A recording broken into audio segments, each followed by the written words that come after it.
Alright, gonna have to cut that part out. Anyway. Alright, guys. Figured I'd do a little walk around of my new gaming PC. As some of you probably already tell, still have plastic on the glass for obvious reasons. Kind of protect it and keep it as smudge free as possible while working on it. Been working on this since probably October, November, somewhere around there. So made decent progress. Obviously, getting parts every now and then I can afford, especially with the way a lot has been priced these days. Still got a little ways to go. Hopefully, we'll get it done in the next couple of months. So just do a little walk around here. Yeah, so obviously the case I'm using is a Thermaltake View 71 tempered glass RGB edition. One thing I will recommend is if you're wanting to go with this case, but wanting to go with the RGB or do like RGB fans in it, save a little bit of money and get the one with just the blue fans. Because the fans that come in this are not the Ring Plus setup. They're just the, basically, I guess you would say, base model Ring edition. And I'll go ahead and switch this on. Again, with my nice little test cord that is hooked up to the power supply. Got it from Amazon. I think it's under $10, but it's definitely worth it. It has a nice little amount of lead on it. Plus, with this lit up rocker switch to confirm that the power supply is turned on. And yep, this is pretty much the way it's going to look. Except and you can actually see the, let me strip in that one angle there for a second. But the color of these fans is not going to be this way. It's a default that's in the controllers. It will change when I get the system up and running finally. So now I'll open up this panel here so you guys can get a better look inside. And this is one of the things I love about this case. Sorry, fumbling around with the phone. Hinged. Only held on the other end, it's held on by two thumb screws. I don't know how well you can see it. Right here and right down here. There's the screws there. But be very careful. Apparently there's a tendency of these cross-threading. Now, as for specs so far, within this, I have 3 Ring 12s. It's Ring Plus 12. Yeah, Ring 12 Plus premiums. And there's a Ring 14, and there are 3 more Ring 14s on the top, which sit above my EK Web. That's, of course, upside down. But they're Coldstream CE 420 millimeter radiator. And you have to be fitted with fittings and tubing. My Bits Power Premium D5 pump. And a premium pump top with a 200 millimeter, or I believe they say it's a 200 millimeter tall reservoir. It has an XSPC D5 pump. The motherboard I'm using this is an MSI X370 Gaming Pro Carbon AC, which comes with the wireless card. The memory is G-Skill Trident Z DDR4. I believe it's the 2400. There's a total of 32 gigabytes there. 4 8GB cards. I have 2 M.2 NVMe SSDs. Both are OCZ RD400s. And they're wrapped, or they're basically covered with an EK Web nickel-plated heat sinks. EK Web says they're only good for the single-sided SSDs, which the 512 that I have here is. The 1 terabyte here is dual-sided. Basically what it means is the memory chips that are on one side of the card versus both sides. The reason why this one has clips on it and this one kind of has bands is for that reason. These will fit. I would suggest to EK to make their product a little more universal by including clips that are a little longer on the actual clip ends here. Otherwise, it's actually a decent heatsink that they have on here. So, as I said before, here's my test cord, which plugs into the 24-pin ATX cable and helps ground the power supply and turn it on. And the power supply that I have here is a Seasonic Prime Ultra Titanium, 80 plus titanium, only an 850 watt.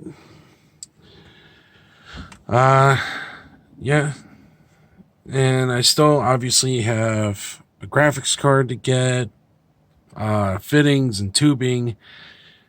Pretty much my color scheme that I'm going for in here is obviously mostly black, but have white for a lot of the fittings on the water cooling. I will have it on the graphics card and whatnot, and on the cables, which I have a couple ordered from Cable Mod. It's a 24-pin that's been ordered, the 8-pin EPS, and a Molex cable has been ordered. All custom lengths. The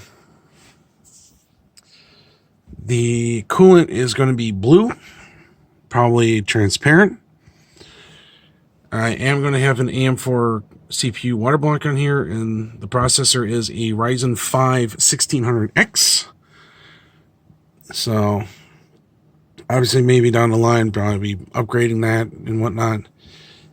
Some things will probably change in here, mainly because I need another USB port, which would be like one here, because there's only 2 internal pin heads on the motherboard. We'll probably look for a PCIe card that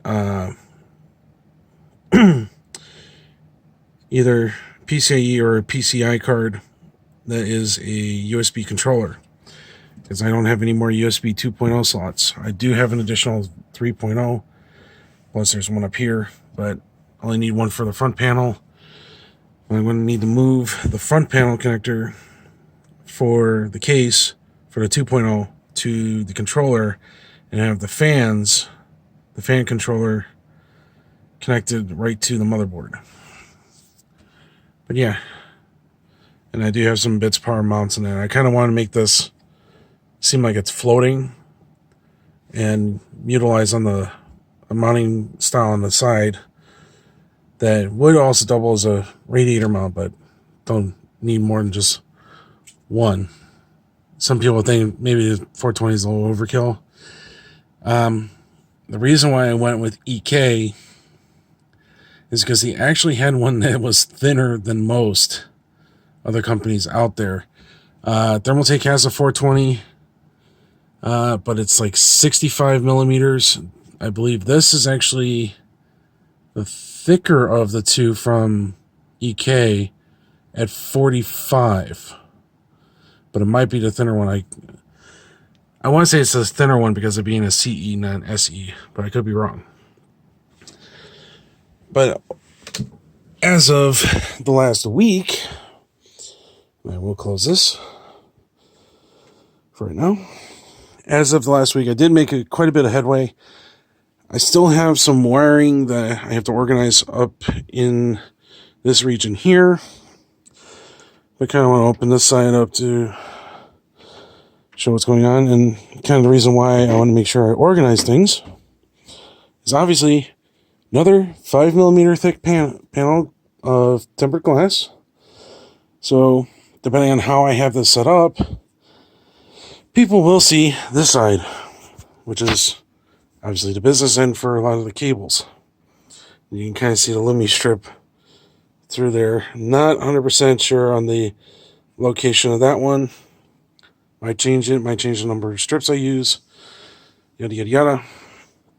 But biggest hurdle I've done, well, most people probably wouldn't consider it a big hurdle, but it's time consuming, is organizing the wires.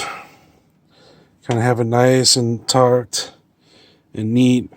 And especially those that work in automotive, on custom vehicles, you can understand why, even on stock ones too, that you have to make sure that your wires are nice, tucked nice and neat out of the way and not look all unsightly. Obviously, controllers for the Thermaltake setup, controller 1, controller 2. Nice thing is they're daisy chained, and I found out that you cannot daisy chain them because they're not clear on this on the instructions.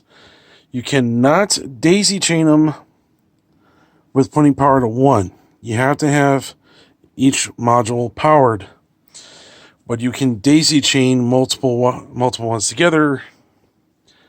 I think they say there's combinations and upwards of 20, 30 modules. And the instructions do have the pinouts, which are on the back side of these. I do not have another one outside I can show you. But on the back side of these, they have little, kind of like a four,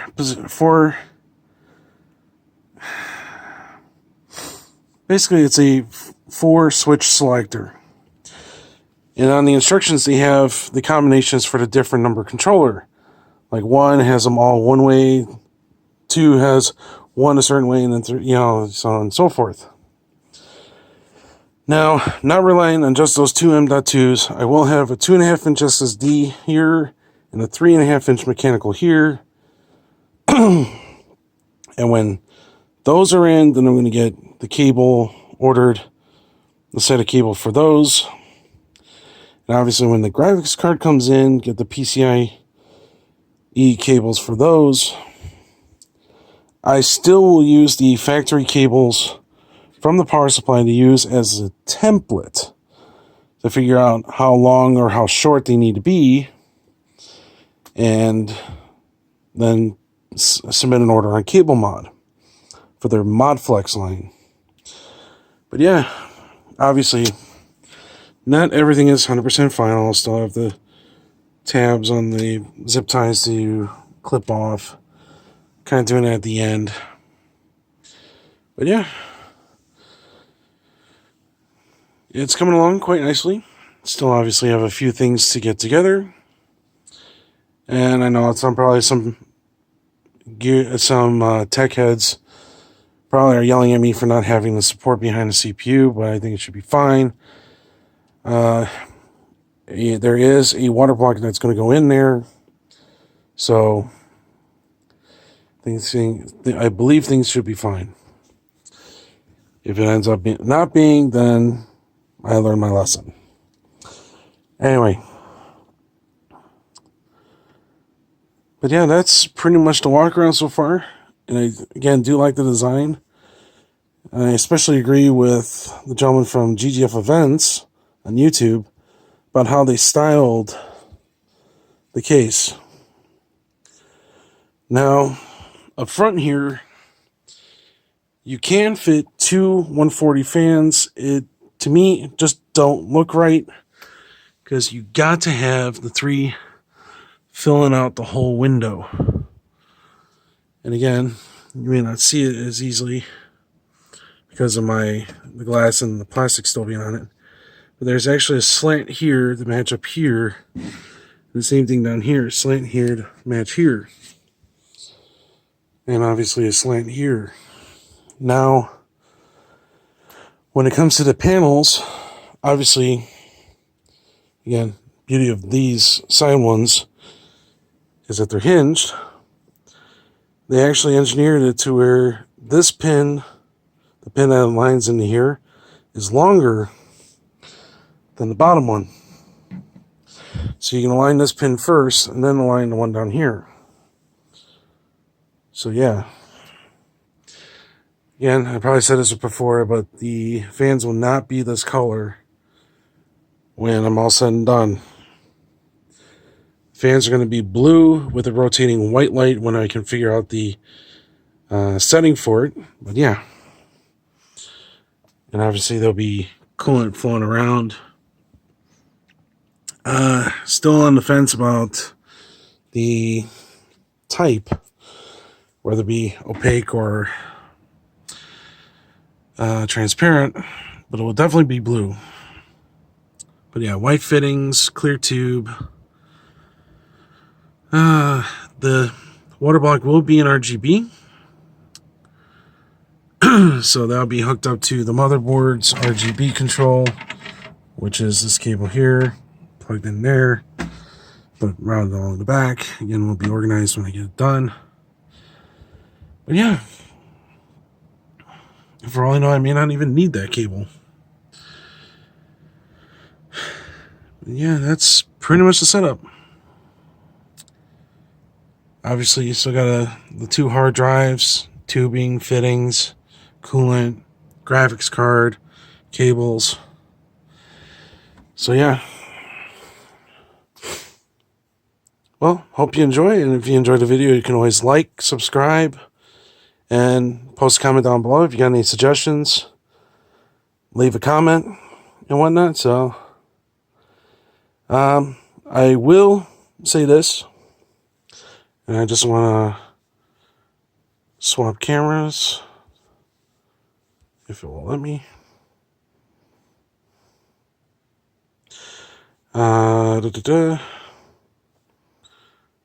Because it won't. But yeah, I will say this. If you're an amateur like me, and this being like my first attempt at this, especially at water cooling, air cooling I would have done without a doubt. I've done a couple PCs with it. But especially when it comes to if you're dealing with water cooling, take your time, do your research, ask for help, ask questions so that people are knowledgeable in the community and whatnot, and figure out where you're going from there. Because I will give a big prop to Corey from IFR, Designs by IFR. Dude, you've been awesome answering a couple of questions that I've asked you over Facebook. And you got some awesome builds going on, wonderful how-to. So if you're looking for some wonderful how-to videos, look him up. He's got a couple of nice tips and top 5, those kind of videos on what tools to use. Cool dude, very helpful. And GZF events, they have some cool videos too, awesome builds. And there's obviously dozens and dozens of other channels out there that do the same thing. So again, take your time, do your research, especially don't rush at things. And if you have questions, ask. It doesn't hurt to ask.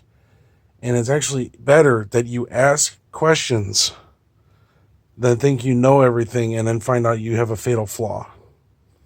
But if you ask questions, ask for advice, and take your time at it, you should be able to be a lot better off. So again, you can subscribe, comment. Any suggestions, comments, leave them down below. But it's definitely fun. I hope to get this thing going in the next couple of months. So anyway, you guys take care and see you in the next one.